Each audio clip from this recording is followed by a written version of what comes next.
So hello everyone. So guys, আগের ভিডিওতে তো তোমাদের দেখালাম যে কী কী কিনেছিলাম, সেটা দেখাবো বলেছিলাম। অ্যান্ড দেখতেই পাচ্ছ আমি এই জিনিসগুলো কিনেছিলাম। অ্যান্ড এরপরে দেখিয়ে দিচ্ছি তোমাদেরকে আবিরগুলো, যেগুলো আমার বাবা কিনে এনেছিল। যেহেতু কালকে হচ্ছে দোল, সেই জন্য আমরা বেরিয়ে গেছি হচ্ছে আজকে ন্যাড়াপোড়া দেখতে। অ্যান্ড আমরা ফার্স্ট টাইম যাচ্ছি এরকমভাবে শামঘাটে ন্যাড়াপোড়া দেখতে, বিকজ এর আগে আমরা যাইনি। যেহেতু আমাদের পাড়াতেই ন্যাড়াপোড়া হতো, বাট এখন আর হয় না।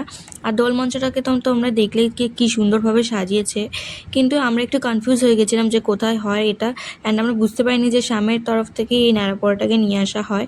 অ্যান্ড তার জন্য আমরা ভিড়ের মধ্যে একদমই সবার পায়ের তলে আসার মতো অবস্থায় হয়ে গেছিলাম। আর তারপর তো তোমরা রাধাকৃষ্ণকে দেখলে কি সুন্দর লাগছিল। অ্যান্ড এরপরে ন্যাড়াপোড়াটা ওখানে কমপ্লিট হলো। অ্যান্ড এরপর সেখান থেকে রাধাকৃষ্ণের ছোঁয়ানো আবির নিয়ে আমরাও একটু আবির খেলে নিই। দেন দেখতেই পাচ্ছ এই ন্যাড়াপোড়াটাও কিন্তু খুব সুন্দর হয়েছিল, অনেকটা ওপরে জ্বলেছিল, বাট এর ফলে কিন্তু অনেকটা পলিউশনও হয়েছে। যাই হোক, তোমাদের সাথে দেখা হচ্ছে নেক্সট মিনি ব্লগে। আজকের জন্য সবাইকে টাটা।